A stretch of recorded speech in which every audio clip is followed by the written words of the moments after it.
Welcome to More Than a Mission, a podcast where we explore what it looks like to discern God's calling to live an active, intentional life of sharing the gospel. Each week, we talk about the way God is moving in our lives, around the world, and everywhere in between, as well as how God's call to missions may apply to your life. Ready to explore your calling?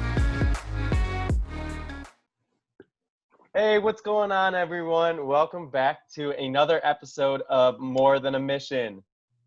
I am Micah Torgerson, and I am joined, as always, with the drone driver, Zaya Henderson. How you doing, guys? And Mr. Beach Volleyball Sunburn, Andrew Carlberg. What's up, y'all? What's going on, guys? Thanks for joining again. So we're back again tonight to talk about this world race mission trip that the three of us are going to be embarking on come October. For any new people joining in this week, the world race is an 11-month mission trip that takes us around the world to 11 different countries. And within those countries, our team members will be partnering with local organizations, churches, and communities to serve in the communities that we'll be staying in for those 11 months. As part of this 11-month mission trip, each team member is responsible for raising the funds to cover the cost of the trip for themselves. And that is what we're going to be diving into deeper tonight, is the ever so exciting topic of fundraising. And for our World Race Mission team leaving in October 2020, the fundraising amount for our team is a whopping $17,700. Zaya, what did you think the first time you saw that big old fundraising amount for this trip? It definitely took me by surprise. I was like, okay, this is going to be a very interesting fundraising process. Andrew, what about you, man? Yeah, well, so it was like twofold. I would tell you one, I was like, truthfully, cheaper than I thought it'd be for an entire year of having to have money. But then two, it's just like, yeah, that's 10 times more than I've ever raised for anything that I've ever done in my life. And yeah, intimidating.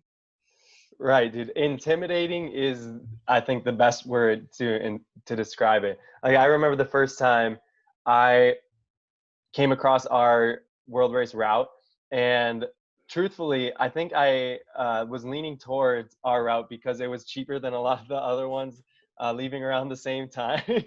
And that Cheaper might sound by kind of bad, but yeah. I think it was like $500 or $600. So come on, give me a break. But I was like, holy crap, dang near $18,000 I have to raise to go on this mission trip.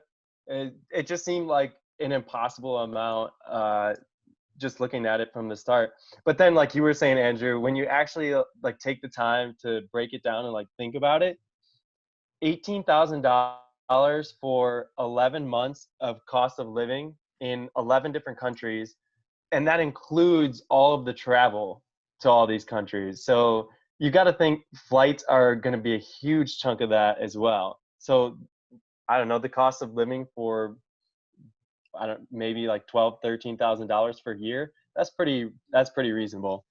But the fact that we have to raise it all ourselves is what was the scary part, at least for me. I don't know about you guys. Yeah, for sure. I'm more used to the high school fundraisers that you do type of thing, or the elementary school fundraisers that you have to do, not this huge chunk of money that you had to do it.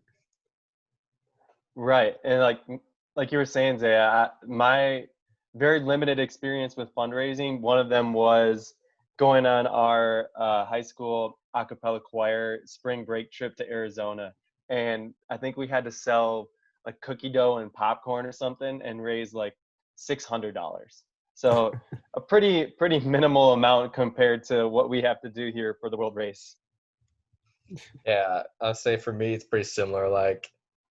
I've been to Honduras and Nicaragua and South Africa all on mission trips, but two of those came a couple of years or later into working. And I mean, you're talking $1,000 So the kind of thing where I was just like out of my own pocket at that point. And then Honduras is like the only fundraising I ever did, but I like didn't have to go anywhere beyond my own family and asking. And so I think for me, the like first question was just like, where do I even like start? You know, like who do I reach out to? Like, what does this look like to just like get the ball rolling in the first place? Yeah, I was definitely faced with the same thing. And I'm kind of in a similar situation as you, Andrew, where I've been on a few mission trips in the past, but it's always been a short term, like 1 week mission trip for me, which was only between $1,000 and $1,500 for that trip for the week. And so I would do like a little bit of fundraising, but then the rest I was just covering out of my own pocket from money that I made working. And the little bit of fundraising that I did, it wasn't anything near like what I've been doing for the World Race. It was just I would do a brat fry on a weekend here in Wisconsin, and thankfully Isaiah pointed this out earlier, saying, "What in the heck is a brat fry?" So for all y'all that don't know, a brat fry, just picture me standing outside a grocery store entrance under a big old tent with the grill fired up, um, got brats, burgers, hot dogs going, chips for sale, drinks, desserts, all that kind of jazz for all the lovely patrons coming in and out of the grocery stores. And a lot of grocery stores around here in Wisconsin participate in brat prize, especially in the summer. It's a good way for them to make business and to get the word out about good things going on in the community, because you have to buy all the supplies for it from the grocery stores, but then you get to set the prices on whatever you're selling and get to keep all the profits. So it's a good deal for everyone involved. But yeah, that's what a brat fry is. But even that, when I did that for the couple mission trips that I've been on, it got me, a few $100s, and then I just covered the rest out of my own pocket. So this has definitely been a huge wake up call and a huge trusting God experience, at least for me. Um, and luckily, the World Race the World Race leadership has provided us with a lot of resources for fundraising and given us great ideas. So, Andrew, where did you start with fundraising? How did you get the ball rolling on this one? Yeah, so essentially, I just started reaching out to, so this was back in like February-ish. I just started reaching out to people left and right, like asking them to have coffee, which I don't even drink coffee, but I like lived in coffee shops. Or, yeah, fun fact, no one believes I've never had coffee. But so I was just like, I literally met with 40 people in coffee shops between February and March before COVID happened. And so my method was just like, when I saw people, asked them if they'd be willing to like sit down. I printed out cards that were just like prayer cards for the year, to like give to people as I was just like talking to them and asking them. But yeah, for me, it was just like an unreal amount of texting and asking people to just like sit down and have coffee with me. And it was like super fruitful in getting to meet with, like I said, it was something like 40 people in 42 days that I met with. Wow. Wow. Yeah. Dude, Wow. that's awesome. And it's definitely like a really good way to go, just from the Mhm. whole like being personal with people. Meeting face to face is the easiest way to share your heart and strike up natural conversation.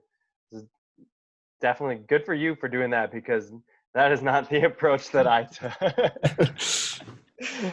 Yeah. I think, yeah, I just like really, I know for me and like things that I have supported, it's just like way more joyful for me to support something that I like truly believe in personally and have like actually like known or encountered or been a part of, as opposed to just like reading a letter about it. And Right. so that's like kind of why my thought process was just like, I mean, one, I'm also a super long-winded person. So like actually having someone for like 30 minutes to an hour to just like fully explain my heart and what we're doing and like what it looks like was just like a way better and easier option than like me trying to write all of that out and send it to somebody. Yeah. Yeah, totally. I wish I would have known that about 6 months ago. Because my first step was writing out letters, like putting together a list of family, friends, family friends, friends, like people that I knew basically, and wrote out this nice big old letter of what I'm doing, so what the world race is, why I'm doing it, and why like this is such a significant uh, event that's going to be happening in my life. Mailed those out. Thought it was going to be gold. Best letter I've ever written. Was like, all right, bring in the funds. Bring in the funds. It didn't really work like that. I was very soon told that, hey, you need to be following up with these people that you sent letters to, shoot them texts, give them calls, follow up and ask them, hey, did you get my letter? Like, would you have some time to sit down and talk with me about what I'm doing and why I'm doing it? And I'm not going to lie, that might have been one of the scariest things I've ever been faced with. Just like, I feel like I'm a pretty outgoing, like talkative guy, but I don't know, there's just something scary and freaky about the vulnerability of opening up and reaching out to people like with the purpose of sharing your heart. And it was a huge thing for me to get over. There were a lot of cases where I did break through that fear and do it, but there were also a lot of cases where I didn't. So I don't know, looking back, probably could have done more, but but we're here. Still got time, man. Definitely. That's true. We got a lot of time left. Zaya, how has your experience with fundraising gone so far? So Like, my where did you start? mine was completely different than y'all's. So my fundraising started in late May, early June of last year, even before I even knew the price. I just, Oh, wow. yeah, I pretty much started after I had my interview at my church. Like, yeah, like I need to raise X amount of money. Like, didn't give a roundabout figure, but I knew it was going to be a lot. So I was like, yeah, I need this type of thing. And all the other jazz, and then they were able to give me at least $1,000, $1,400 something dollars to start the fundraising journey. Then after that, it's just been talking to family members because we have like first Sunday fellowship at my grandmother's house. So we go there every first Sunday, and I just talk to them, and they've helped me that way as well. Okay, cool. So I'm curious to hear where, I mean, I know, but I'm curious for our viewers to hear, like, where are you at? And then, like, I'd love to hear what's been, like, a hard moment or the hardest thing in fundraising, and, like, what's been the coolest thing that you've seen or learned amidst fundraising. For me, I am actually fully funded for my trip, which is fully great. So I have all my money that I need for my trip. The hardest part, I guess, will be easiest to do first. My mom actually passed away in October 5th, and that was super, super hard because she was a very God-fearing woman. So I know she's in a better place. But with that being said, some of the money that she has saved away actually funded me for my mission trip. So that's cool and like bittersweet at the same time, because like knowing that my mom is sending me on my mission trip is really cool, but also hard at the same time. Yeah, dude, that's tough. But I know she's super proud of you for what you're doing and looking down on you, and just so happy for you in what we're about to experience together. So that in and of itself is truly awesome. What about y'all? Where are y'all at on the fundraising journey? So for me, I am at just under $7,000. So 7,000 out of the 17,700. I think it's right around 40%. And kind of what I was touching on earlier, the hardest part for me was just being like open and vulnerable with reaching out to people, just because I've always like, ever since I went to college, oh goodness, is 6 years ago now. Like I've just been so independent in I worked my way through college so I could pay for my tuition, pay for my rent, pay for all of my groceries, everything pretty much. I didn't really get a whole lot from my parents, and it's nothing on my parents. Like it was a tremendous learning experience for me, going from relying on my parents financially to providing for myself. And ever since then, like I've always just like if I needed something, I had to work to get it. And it was always just kind of in my control. And so fundraising for the world race, like I'll be completely honest, when I first saw our fundraising amount, there was a big part of me that took the time to calculate how much money I was going to be making at my job over the next. I got accepted to the world race in October of 2019, and we're leaving in October 20. But we don't have to be fully funded till February of 2021. And so I calculated out all of the money that I would be making between when I got accepted and when I would quit my job to leave for the world race, and was like, like I could definitely make this work and pay for this entire trip myself if I really wanted to do that. And I'm not gonna lie, it was a very tempting thing to do, just because then it wouldn't have gotten like it would have allowed me to avoid the uncomfortability of building this like team of support through fundraising. um, but then like through talking with Austin, our team's mentor, and other people about fundraising, it really became clear to me that fundraising is not about the money.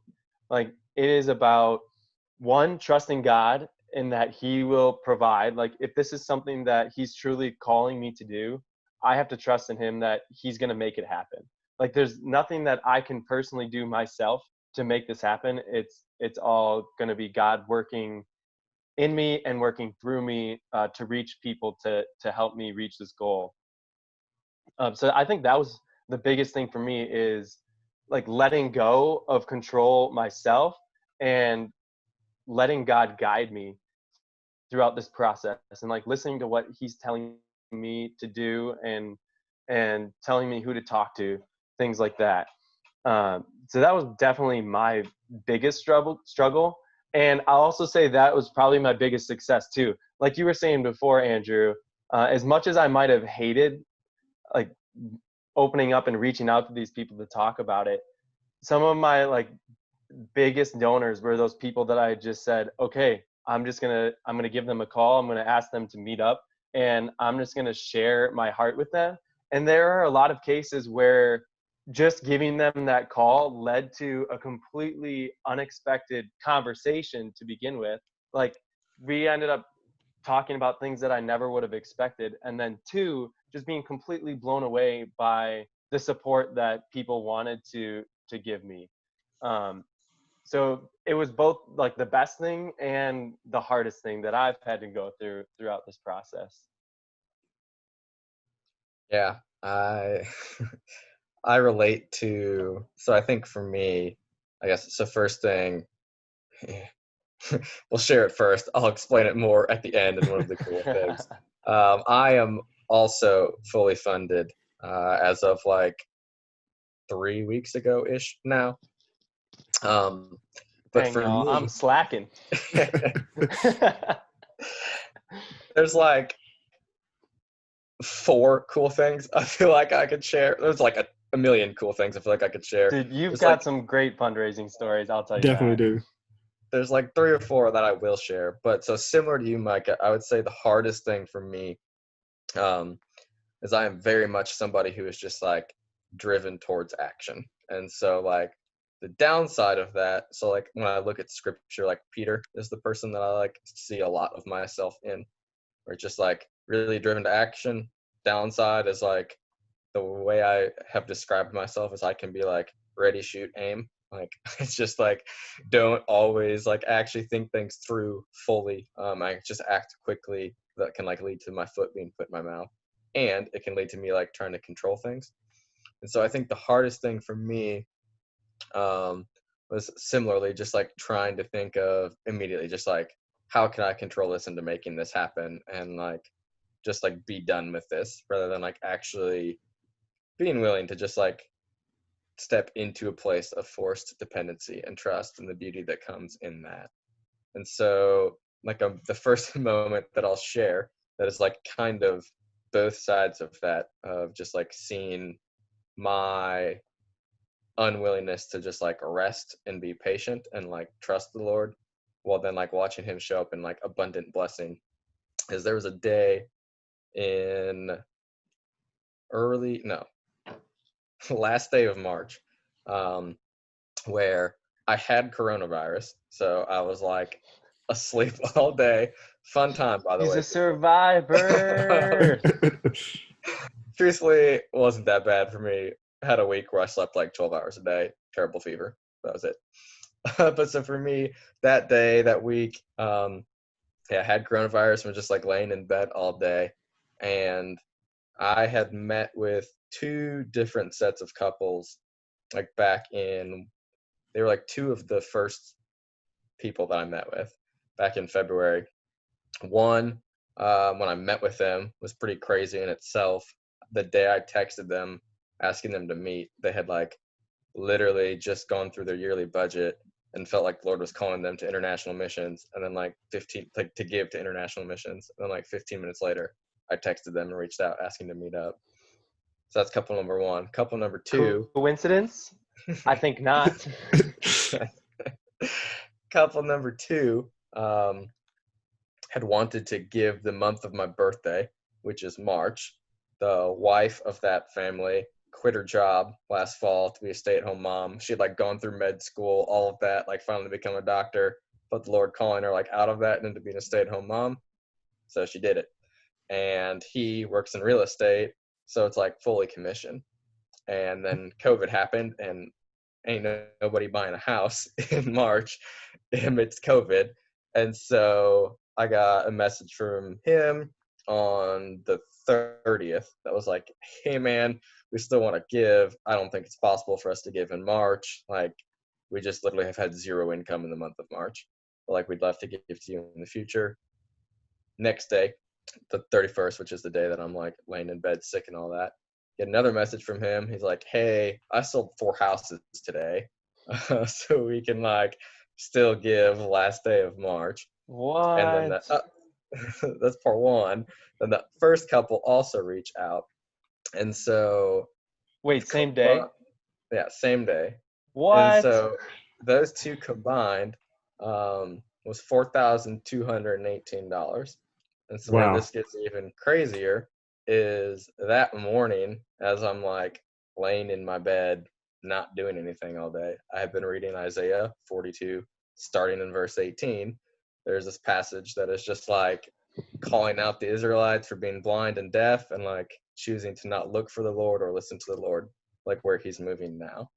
And then like the amount that's given, 42:18, like exact chapter verse reference. And it was just like amazing, like just the Lord just like speaking so clearly, like, hey, you like want to control this thing, but like here's how I'm gonna do this. Like the day where you literally like can't do anything, you're in bed sleeping all day, like that's the day that I'm gonna show up and like so directly fund a quarter of your trip. Mm. And so Again, I say coincidence. I think not. Dude, oh.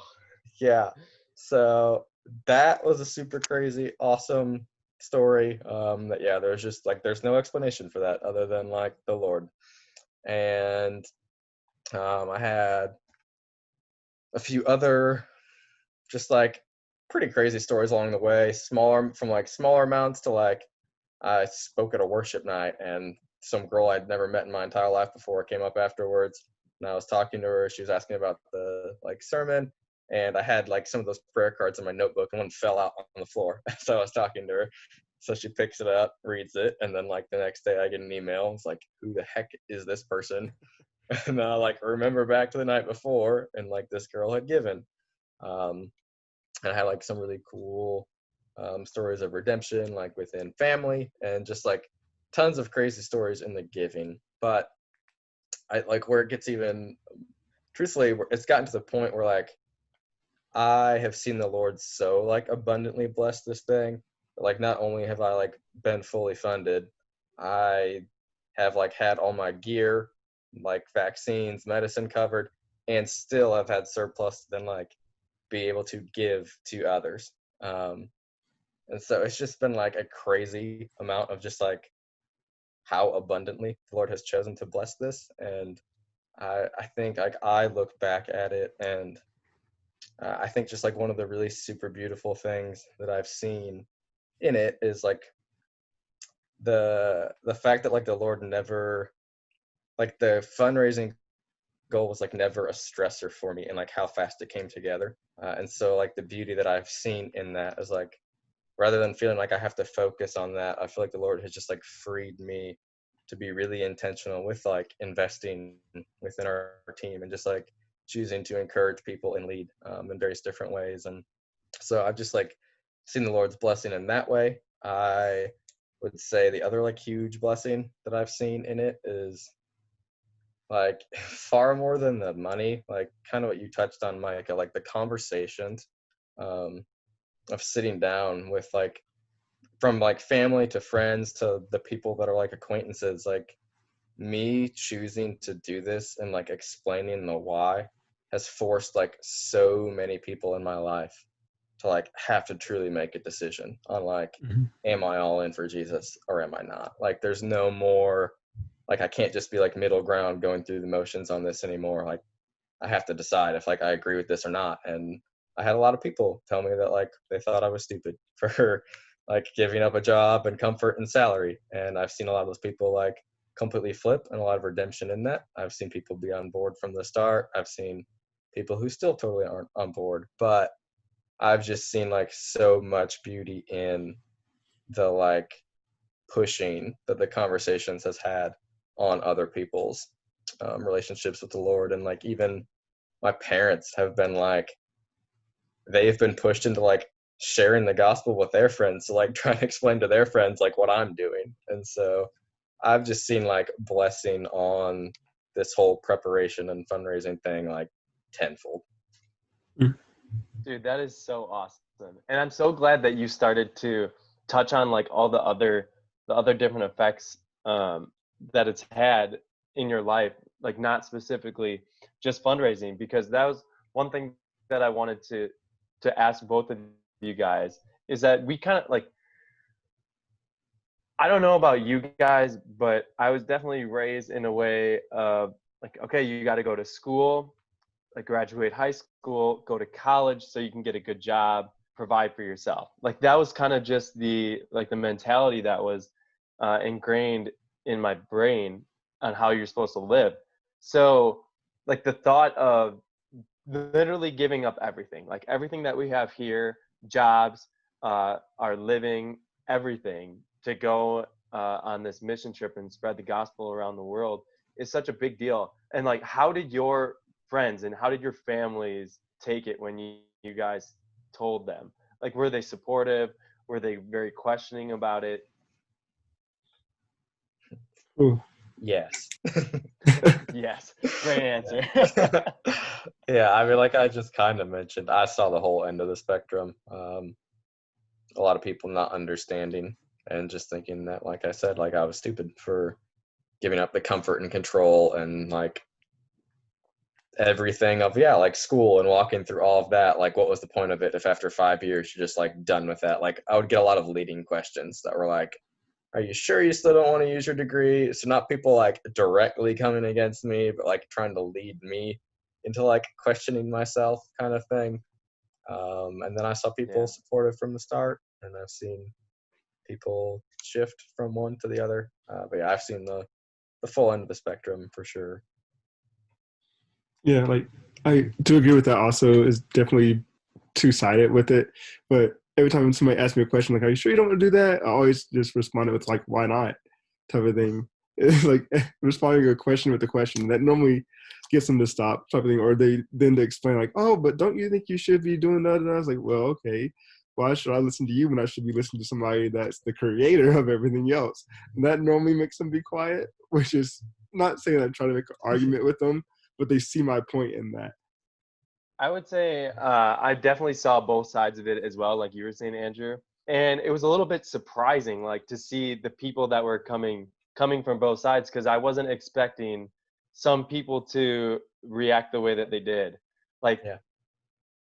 I don't know, for one, like my parents weren't all that supportive of it to begin with.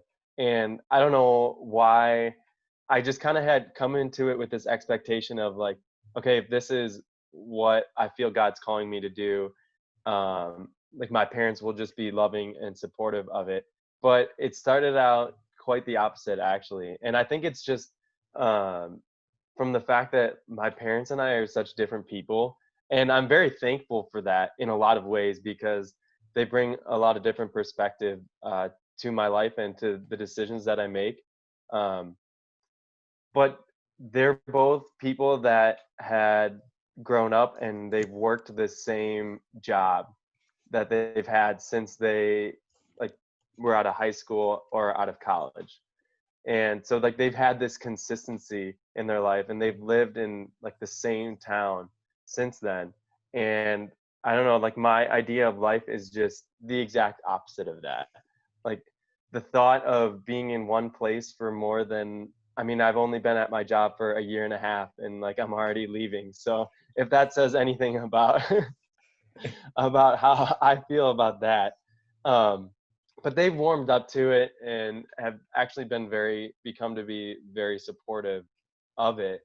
But that was one thing that they said right away too, is when I first told them back in in October of last year, um, the first thing my mom says, well, what are you going to do about your job?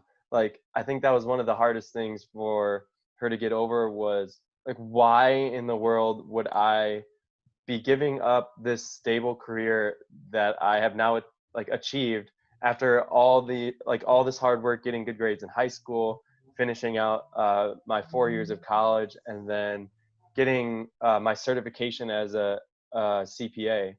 Like, why would I want to just give that up?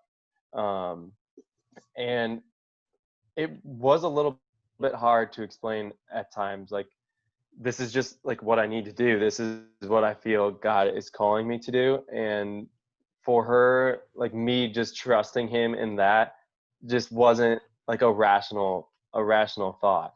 But that's just what I've come to accept, is that I'm not going to totally understand what he's calling me to do at all times. I just have to trust him and follow him.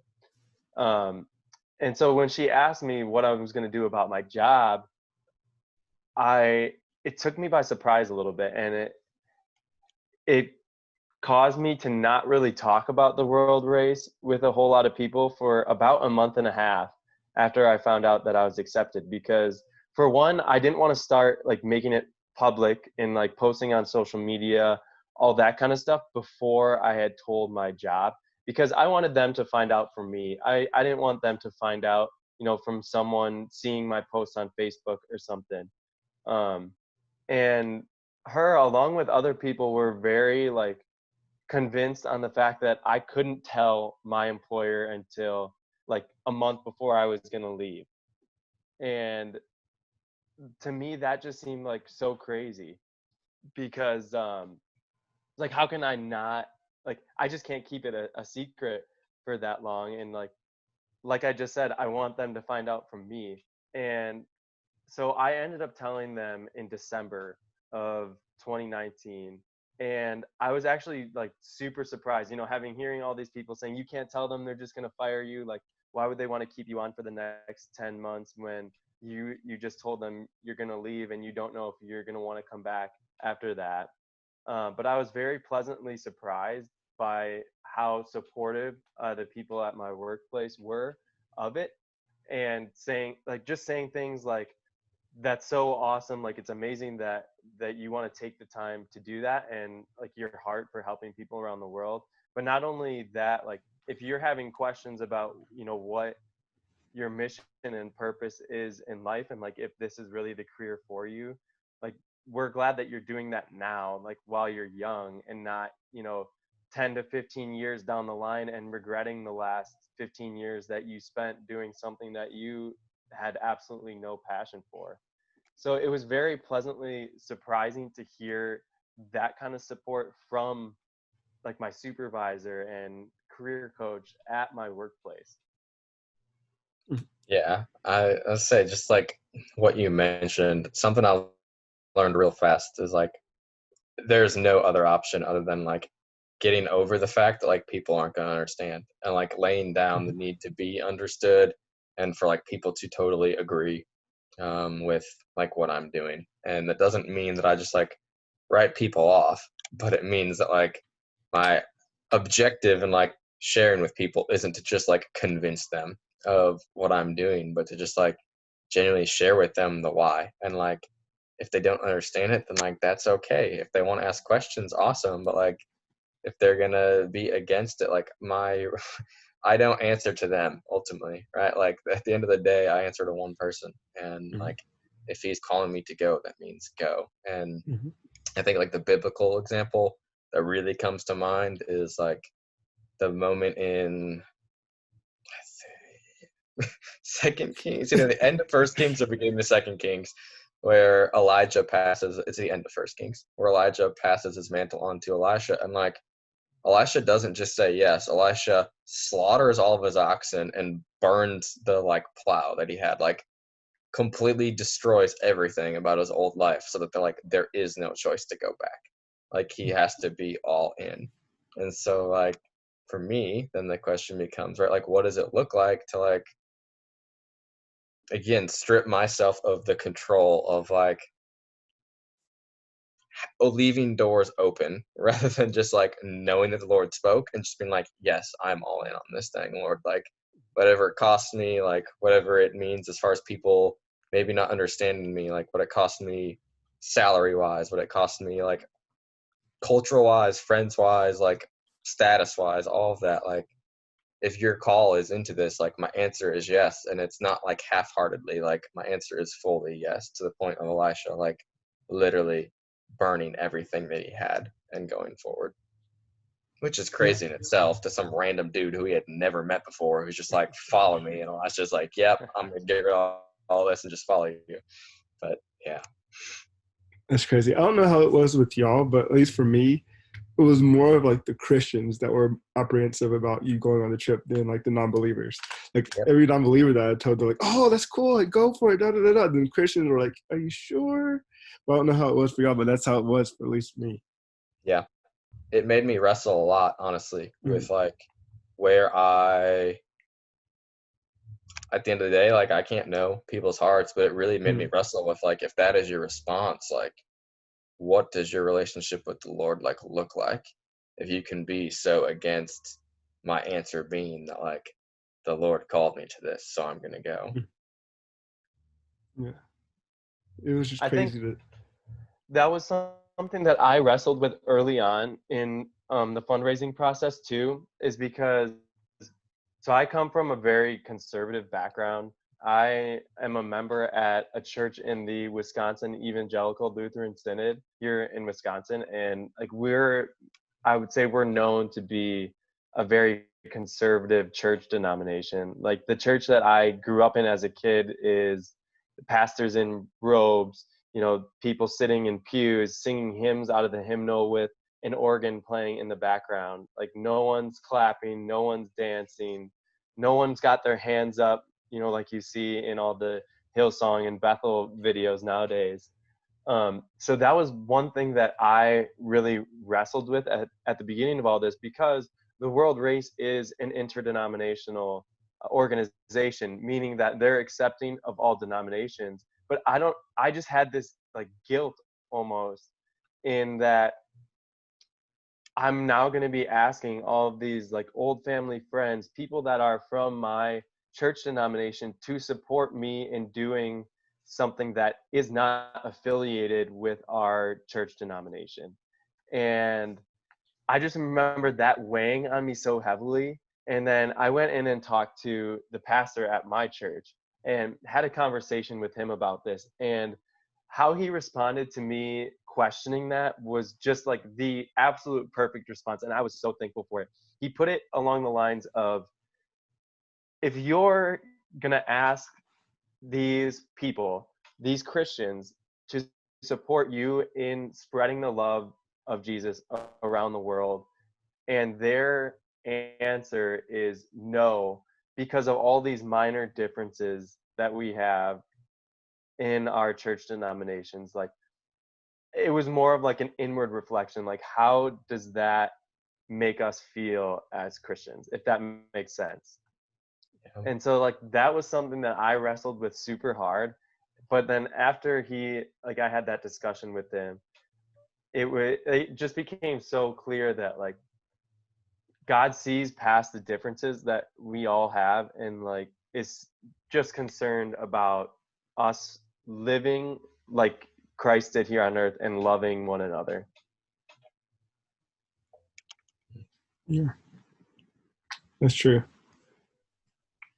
Like from the start, I was like, it's crazy to see that Christians are questioning about my calling or the calling that I feel like God has placed on my heart with going on the race, and just seeing Christians like kind of second guess the calling was definitely very concerning towards me, because I'm like, okay, I know like we're supposed to be making disciples of all nations and everything, but if I can't make a disciple here, what's going to be my effect over the world? So that kind of hurt me a little bit. But then after like thinking about it and praying about it, it's like, okay, that's something that they have to deal with. Like that's their heart, and just like me continue with my heart and continue the calling that He has placed on me.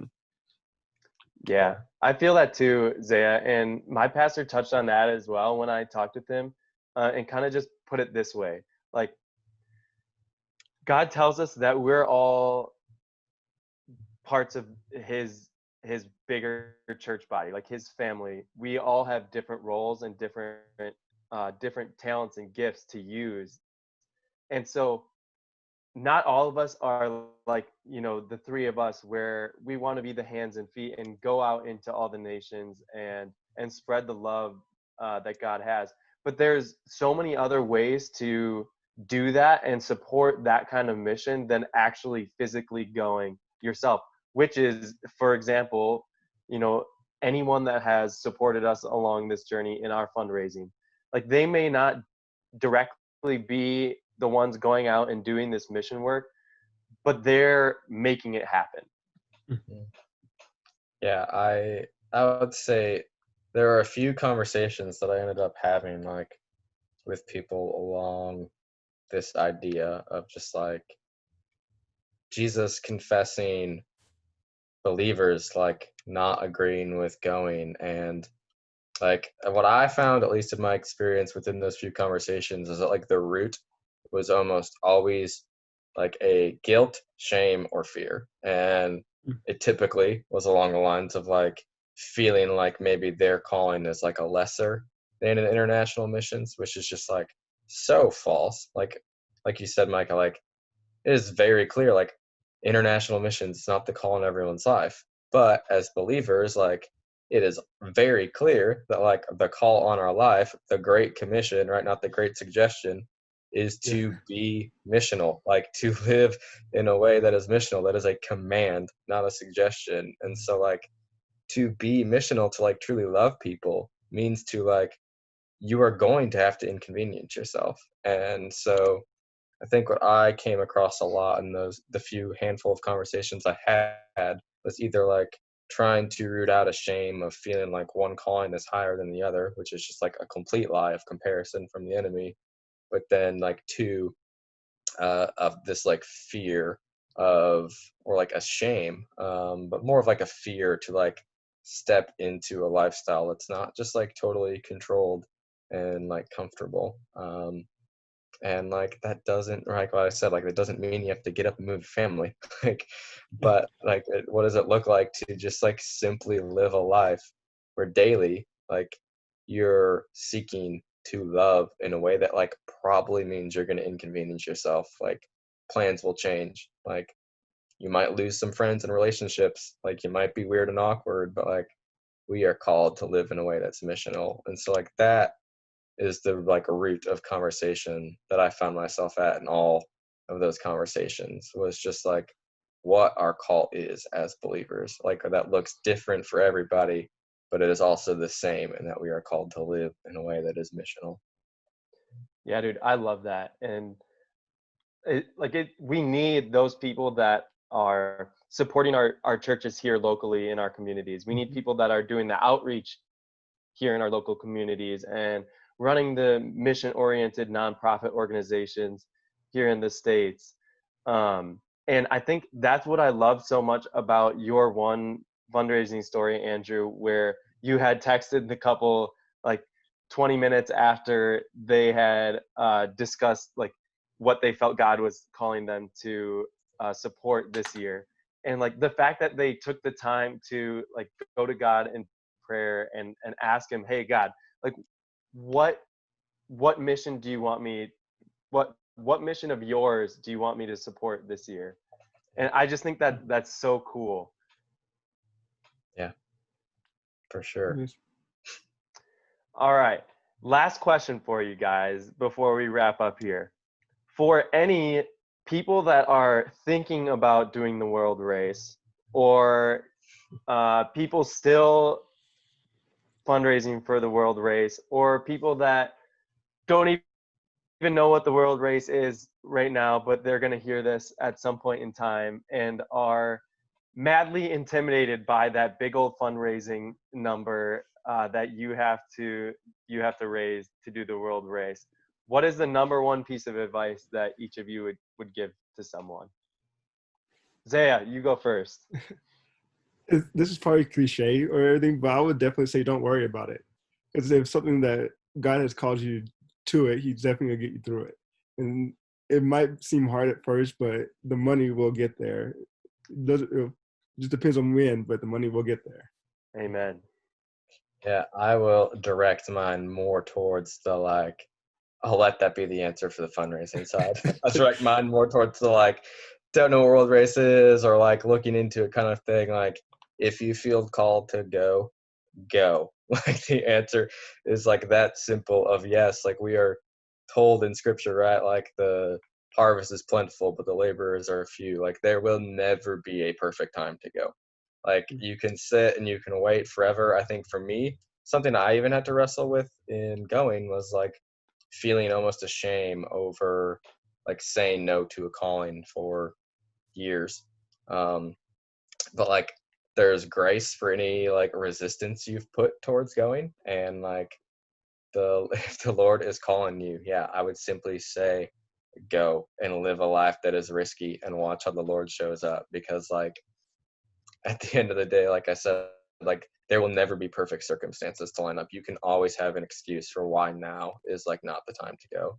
Like to go back to that Elisha story, he was in the middle of plowing, could have easily had an excuse that was like, nah man, let me finish plowing, like then I'll follow you. Like there will always be an excuse to say no. But like if you feel the Lord tugging on your heart, my simple advice would be go. Absolutely. And I would kind of just reiterate what the both of you were saying, in just that, like, if this is something that you feel called to do, like you have a passion for sharing the gospel, to focus on that. Don't focus on the money, because if you put your focus on doing what God has called you to do and sharing his word and showing love by how you're acting and how you're interacting with people, people are going to see that. People are going to see your heart behind why you're doing this, and like how your heart is going to help change the world, and people will want to support that. So it will come. Like Zay was saying, it will come. We're going to end this week's episode with a new segment that we're going to introduce called the Word of the Week. And the Word of the Week is just going to be a short little word or Bible passage that the Lord is speaking to one of the three of us. And we're just going to share how the Lord is speaking to us through this passage. So Zaya is going to kick us off with the first ever Word of the Week segment. Zaya, floor is all yours. Yeah, so one word that I have been really focusing on this week is salt. I know that's super weird just to think of salt randomly and everything, but the main verse that I've looked at is in Matthew, which is Matthew 5:13.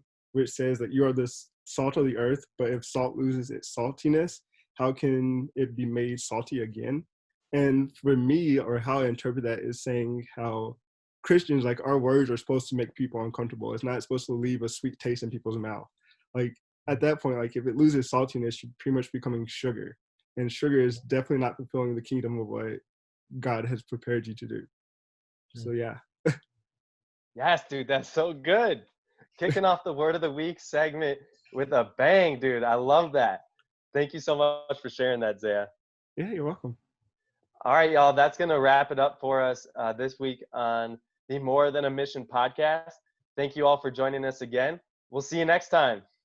See you guys. Hope y'all have a great week. We want to thank you for listening to More Than a Mission. For more information and to keep up with our ministries, follow us on social media at More Than a Mission Podcast or email us directly at morethanAmission@outlook.com.